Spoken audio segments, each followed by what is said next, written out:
Pedro Calderón de la Barca. Sobre Pedro quiero hacer hincapié en un aspecto muy interesante, a diferencia de los dos López, que es su paso por un centro educativo formal. Él estudió en el Colegio Imperial de los Jesuitas en Madrid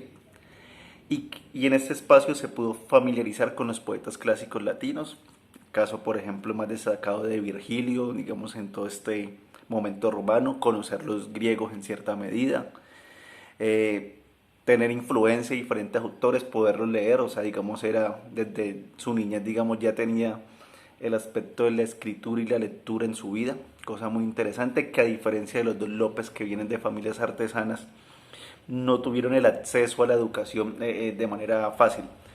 y muchos digamos de su desarrollo se da en torno a lo empírico, no tanto a lo formal. Entonces, este aspecto va a ser muy interesante ya que él incluso va a ir en 1614 a la Universidad de Alcalá, en un periodo donde muy poca gente va a la universidad. De hecho, si hoy por hoy poca gente va, pues imaginémonos estos tiempos de 1600, cuando el tirano mandaba. Entonces, el estar en la Universidad de Alcalá y también en la Universidad de Salamanca, estudió Derecho, que el derecho no es como lo vemos en este momento, digamos, como enfocado meramente en la ley, como lo se desarrolla, digamos, educativamente, sino que el derecho en este tiempo abarcaba mucho más. Tenía, digamos, aspectos teológicos, aspectos literarios. Digamos, el derecho estaba involucrado en muchas facetas de la vida social. Eh, por colocar un ejemplo, digamos, el derecho iba relacionado también con los derechos divinos, con el tema teológico, no con el tema estrictamente estatal como es hoy en día, que es un derecho laico positivo, se le conoce como derecho positivo. Entonces tenía otra forma de ser el derecho, que también le va a permitir tener un bagaje mucho más literario, porque ya de por sí el lenguaje jurídico de alguna manera implica el manejo de ciertas palabras, de ciertos conceptos que no cualquier persona maneja. Otro aspecto interesante, y esto lo vemos desde Cervantes hasta ahorita a Calderón de la Barca, es el rol del soldado. O sea, algo que van a compartir, ya sean una clase acomodada que pueda tener acceso a la educación o un artesano que vive con su arte, con su reproducción manual, con su actividad manual para sobrevivir, es que todos van a pasar en algún momento por la milicia, van a ser parte del ejército del rey. Y también el navejez de Calderón va a ser parte del sacerdocio, se va a vincular a la Iglesia Católica, algo que también ha pasado, digamos, en cierta forma con los otros dos autores que van a tener participación en las dinámicas de la Iglesia. Entonces, como que lo que es el ejército, siendo como el estado del rey, y lo eclesial, la Iglesia Católica, van a determinar las vidas de las personas en ese tiempo y pues nuestros autores, nuestros artistas pues no van a ser ajenos a esa dinámica, incluso pues van a ser financiados por ellos. Dicen que Calderón de la Barca es envuelto en ciertos incidentes violentos, es acusado de homicidio. Dice que hay una violación incluso en un convento de monjas, pero digamos sobre esto no quedan muchas claridades. Supongo que puede ser que no, pero digamos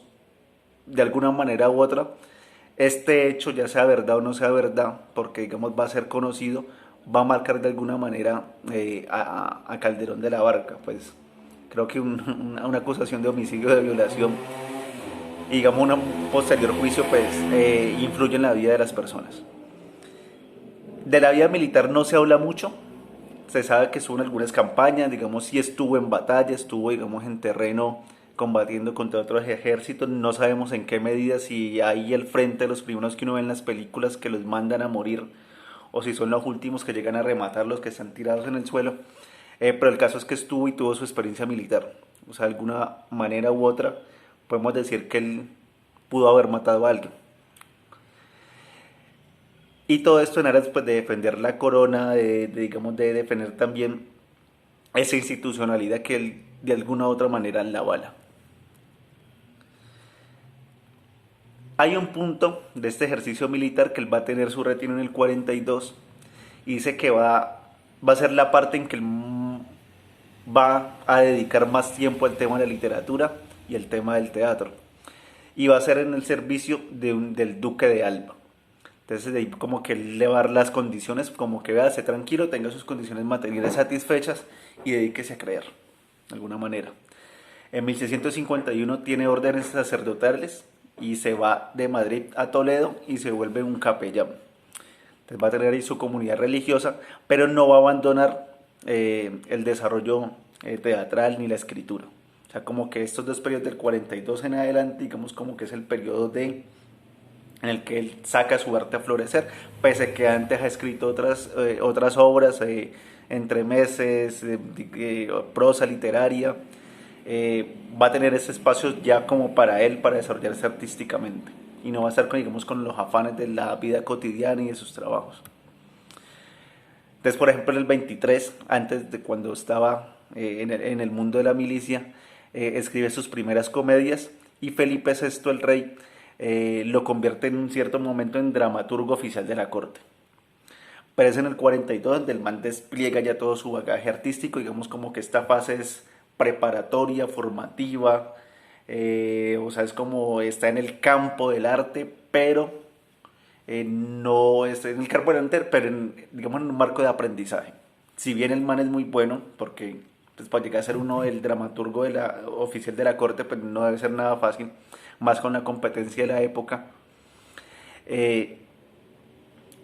Empieza, digamos, como a crear su estilo, a generar, digamos, sus propias historias, sus propios relatos, su forma de contar, de hacer teatro, como a darle ese toque personal. O sea, pasar, digamos, como a la parte formativa que uno tiene, que es, en primera medida, como repetir o emular lo que uno ha escuchado, lo que uno ha visto, lo que ha aprendido, a darle ese toque personal y esas particularidades que lo van a distinguir como artista. Entonces, entre ello va a ser el simbolismo, por ejemplo, su prosa literaria va a ser muy desarrollada, a diferencia de los dos López, pues digamos como que el bagaje que él tiene de escuchar poetas latinos, de leerlos, de estudiarlos, de entenderlos, le va a permitir también poner en marcha, digamos, esa intelectualidad en función de sus obras. Entonces, viendo un poco, su aspecto literario no es tan sencillo como los dos López, sino que va a unas estructuras mucho más rítmicas, tiene una profundidad en los temas, una forma diferente de tocar los temas, que se habla, por ejemplo, de cómo se trabaja la trama. Cuando hacíamos las discusiones, por ejemplo, sobre Lope de Rueda y Lope de Vega, sobre quién era el protagonista, uno encontraba como una paridad entre los personajes, como que si bien pueden haber unos que destacan, pues no destacan tanto como los otros, como en el caso de Tristán, por ejemplo, que era el criado, va a jugar un papel fundamental, pero él nunca es el protagonista. Entonces como que hay otros personajes que no están tan opacados como con los otros. En Calderón sí va a haber un protagonista y él va a tener como digamos todo el peso de la trama encima, todo el peso del drama, de la historia, de la comedia, lo va a soportar este personaje y se va a destacar de todas las acciones en relación a los demás. Entonces digamos como que solo este pequeño pero gran cambio ya genera un distanciamiento literario y artístico entre los cuatro personajes que hemos visto hasta el momento. Entonces hace una jerarquización de la construcción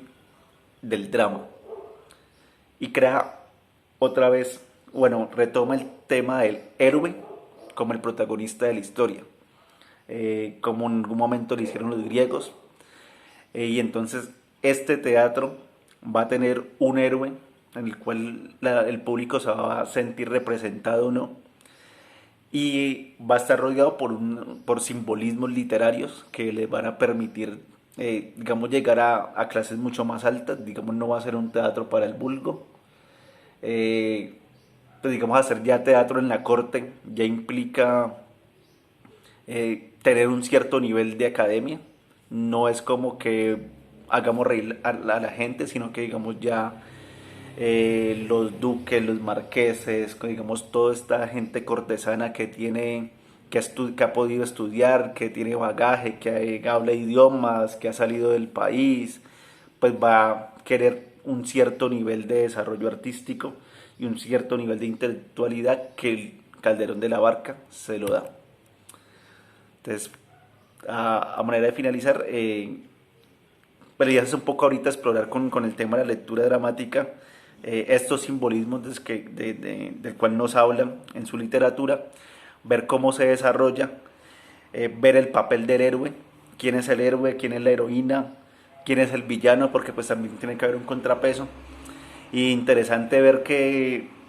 su formación intelectual, su capacidad de desarrollo y ver, pues, ahorita explorar ver con qué nos enfrentamos y qué aspectos interesantes hay. Muchas gracias.